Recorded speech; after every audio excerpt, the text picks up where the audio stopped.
बारंबार प्रणाम। मेरा नाम सूरज कुमार।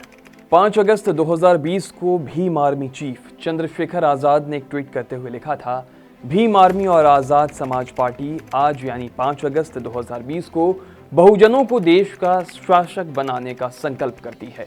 हम मान्यवर साहब के जिसकी जितनी संख्या भारी उसकी उतनी हिस्सेदारी के मिशन को साकार करेंगे। ये हम बहुजनों का संकल्प है। हम इसे हर कीमत पर पूरा करेंगे। जय भीम। 4 साल बाद 2024 के लोकसभा चुनाव में चंद्रशेखर आजाद ने नगीना सीट से चुनाव लड़ा और जीत हासिल की। एक तरह से कहें तो बहुजनों को देश का शासक बनाने का जो उनका संकल्प था, उसकी पहली सीढ़ी चंद्रशेखर ने पार कर ली। नगीना सीट पर साल 2019 में मायावती की पार्टी ने जीत हासिल की थी, लेकिन इस बार मायावती सीन से ही गायब है। मायावती को लोकसभा चुनाव में एक भी सीट नहीं मिली है। नगीना सीट पर उनके उम्मीदवार को केवल 13,000 से कुछ ज्यादा वोट मिले। बीजेपी दूसरे नंबर की पार्टी रही और तीसरे नंबर पर सपा। चंद्रशेखर ने योगी, अखिलेश, मायावती जैसे दिग्गजों को धूल चटा दी। चंद्रशेखर की जीत मायावती की साल 1989 में जीत की याद दिलाती है। मायावती बिजनौर से पहली बार सांसद बनी थी और वो इलाका पश्चिमी उत्तर प्रदेश का था। चंद्रशेखर आजाद भी पहली बार सांसद इसी इलाके से बने हैं। मायावती की पार्टी बसपा का एक भी सीट नहीं जीतना और चंद्रशेखर का अपने दम पर सांसद बनना, संसद तक पहुंचना, क्या इस बात का इशारा है कि यूपी में अब दलितों का मसीहा, दलितों का नेता बदल रहा है। पूरे यूपी में अब इसी बात की चर्चा हो रही है और ये चर्चा सिर्फ आम लोगों के बीच नहीं है, बल्कि ये चर्चा सियासतदानों के बीच भी शुरू हो गई है। चलिए आपको बताते हैं चंद्रशेखर आजाद की कहानी। चंद्रशेखर आजाद रावण एक ऐसा नाम जिसे 2017 से पहले शायद ही कोई जानता हो। 2015 में पश्चिम उत्तर प्रदेश में यह नाम पहली बार सुर्खियों में आया था। आजाद के आगे का नाम रावण चंद्रशेखर ने खुद अपने मन से लगाया है। हालांकि ये बात अलग है कि अब चंद्रशेखर को खुद को रावण कहना पसंद नहीं है। समय समय की बात है, समय के बाद काफी कुछ बदल जाता है। चंद्रशेखर सहारनपुर के रहने वाले हैं। 2014 में अपने 2 साथियों सतीश कुमार और विनय रतन सिंह के साथ मिलकर भीम आर्मी उन्होंने बनाई थी।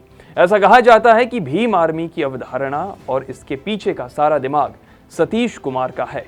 उन्हें एक चेहरे की तलाश थी जिसे चंद्रशेखर ने पूरा किया। भीम आर्मी शुरुआत में दलितों के लिए काम करती थी, चाहे दलित परिवार के बच्चों का एजुकेशन हो या उनकी बेटियों की शादी। भीम आर्मी इसमें सहयोग करती। तब ये काम शांति से हुआ करता था, ना कोई हल्ला, ना कोई बवाल। 2017 में ठाकुर दलित विवाद ने भीम आर्मी और चंद्रशेखर दोनों को पूरी तरह से बदल दिया। देश की एक बड़ी दलित आबादी भीम आर्मी के बारे में जानने लगी और चंद्रशेखर दलितों के एक ऐसे नेता बनकर उभरे जो ना सिर्फ घर बैठकर दलित उत्पीड़न की बात करता, बल्कि सड़क पर आकर धरना प्रदर्शन भी करता। चंद्रशेखर का जन्म छुटमलपुर के गांव धलकुड़ी में हुआ था। इसका खास महत्व इस हिसाब से समझिए कि 2015 में इसी गांव के बाहर चंद्रशेखर ने एक बोर्ड लगाया था जिसमें धड़काली वेलकम यू द चमार्स लिखा था। रावण के इस कदम से गांव में दलितों और ठाकुरों के बीच हो गया तनाव। चंद्रशेखर की सुर्खियां बटोरने और एक दलित युवा नेता बनने की कहानी यहीं से शुरू होती है। चंद्रशेखर की पूरी कहानी जानने से पहले उस घटना को जानना जरूरी है जहां से चंद्रशेखर की शुरुआत हुई थी। 5 मई 2017 को सहारनपुर से 25 किलोमीटर दूर शब्बीरपुर गांव में राजपूतों और दलितों के बीच संघर्ष हुआ। इसमें 25 दलितों के घर जला दिए गए और एक शख्स की मौत हुई। हिंसा के विरोध में दलितों ने प्रदर्शन किया।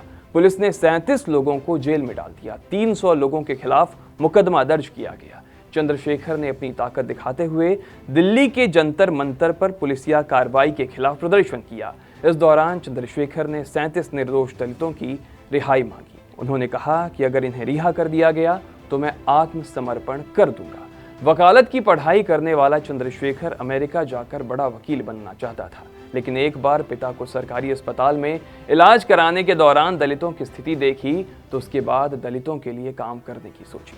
देश भर में दलितों की कुल आबादी 25,09,61,940 है। 2011 के जनगणना के मुताबिक देश की कुल आबादी है 24.4%। इसका हिस्सेदार है दलित। ये आंकड़े चंद्रशेखर के दिमाग में थे और वो लगातार काम करते रहे, अपने संगठन को मजबूत बनाते रहे।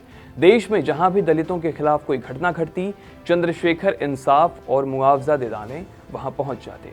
चंद्रशेखर को राजनीति करते करते ये तो मालूम हो ही गया था कि राजनीति सिर्फ भाषणबाजी से नहीं बल्कि तब चमकती है जब विवादित बयान आप दे देते हैं और वो इससे चूके भी नहीं। और कई बार अपने बयान से उन्होंने विवाद पैदा किया।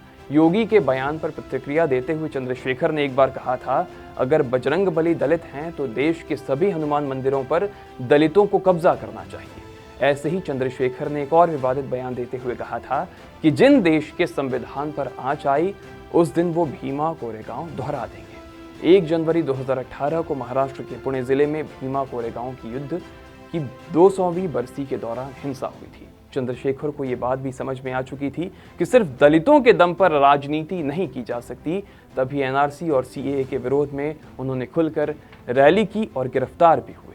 20 दिसंबर को एनआरसी सीएए के खिलाफ जमा मस्जिद से जंतर मंतर तक विरोध रैली निकालने की परमिशन देने से दिल्ली पुलिस ने इनकार कर दिया। बावजूद इसके चंद्रशेखर जमा मस्जिद पहुंचे, जहां से उन्हें गिरफ्तार कर लिया गया। पुलिस को चकमा देते हुए वो किसी तरह बच निकले। इसके अगले दिन जमा मस्जिद से गिरफ्तार करके उन्हें 14 दिन की न्यायिक हिरासत में भेज दिया गया। इस पूरे आंदोलन में चंद्रशेखर ने दिखा दिया कि वो सिर्फ दलितों के लिए ही नहीं बल्कि देश के मुसलमान समुदाय के लिए भी लड़ने के लिए तैयार हैं। इस पूरे आंदोलन में चंद्रशेखर की भूमिका को पाकिस्तान के अखबार द डॉन ने प्रमुखता से छापा था और चंद्रशेखर को दलित यूथ आइकन बताया था। 2024 में चंद्रशेखर को इसका फायदा हुआ। उन्हें मुसलमानों ने जमकर वोट किया। ऐसा नहीं है कि चंद्रशेखर आजाद रावण ने दलितों की जो लड़ाई लड़ी वो उनसे पहले किसी ने लड़ी नहीं हो, लेकिन चंद्रशेखर ने लड़ने का जो तरीका बदला शायद वो देश के दलितों को पसंद आया और उन्होंने चंद्रशेखर को अपना नेता माना। दलितों को हक या इंसाफ दिलाने के लिए चंद्रशेखर की शैली में आक्रामकता दिखती है। शायद ये बात भी दलितों को पसंद आ गई। चंद्रशेखर आजाद अब सांसद हो चुके हैं। असल राजनीति यहीं से शुरू होती है। नेता बन जाना और नेता बने रहना दोनों दो बातें हैं। चंद्रशेखर के पास एक मौका है कि वो दलितों के नेता बने रहें, या तो वक्त के साथ वो उसी ढलान पे आ जाएं जहां आज मायावती है। वक्त सब तय कर देगा। बाकी आपको ये कहानी कैसी लगी बताइएगा ज़रूर और TV9 की खबरों को देखते रहिए।